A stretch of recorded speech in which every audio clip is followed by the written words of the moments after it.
Tungin ngap ya kane ka video kajing pensai na le ka maulai konstituensi ba Prajstalwel man banyang haka bayade kajing ti iba arden minar basaya moj haka kam politics nadu kisnem kipol kibaladek no kata me hakisnem baladep ba iba arden minar basaya moj idang don menta bat ka parti SPDP hatu iba arden minar basaya moj ila set kelan ya kajat berdedukasi jungi hatu iba aden milar basaya moj ila dan mentan haka kamam sap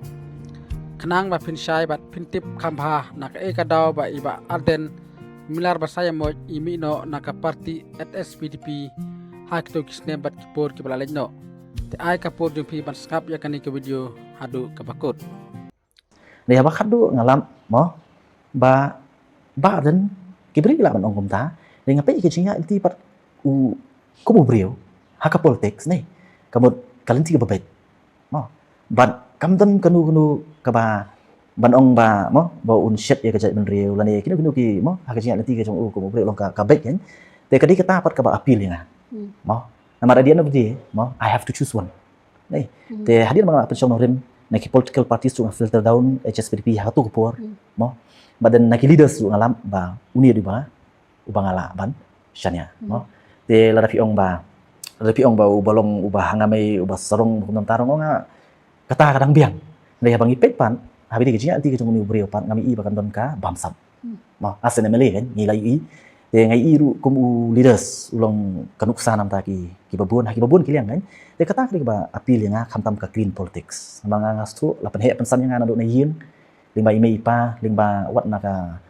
balang ka mga ngawan mo menyai akunti jong kahok te kini kita di bamul bat pelong yang apan bangan join syaka HSPDP how 2018 just before the assembly election tu porswa ka assembly election how arajat khatra wala da haswa jong kata ki perlo ke jonga kilawan khot ndai ka decision hi bakat du kereka jonga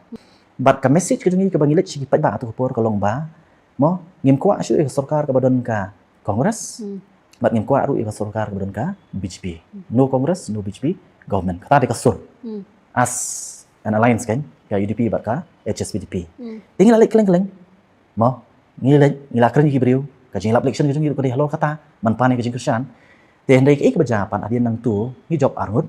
ngilai keren ka parti ru ba ngin stick mo namar ngihap ban bat ya ke juban lak ka bangi kri yu pat ba swa election ngihap ban bat te ngilai keren na kaliang jing HSPDP ngilai keren ngila persamaan keren ki amali ki jing tu por as leaders kum kinang lam tu por ngilai keren ba nginum mo namar nginum kelai ke jutang ke jungi ndai unfortunately mo kumba pitip mo kita gi amali jong HSPDP tu por pan kim skam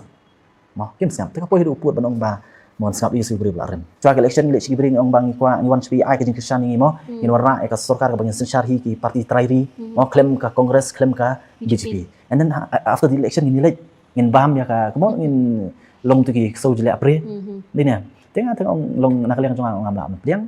te adi na tu pat te kumba pi ki babun ki nongilam kentup nadu presiden nong ba ba adem tu por nata ki wei pat ki nongilam ki ba khman te mangar kum wei ne ki khot jong ka CC tu por jong ka HSPDP te ya nyami no naka HSPDP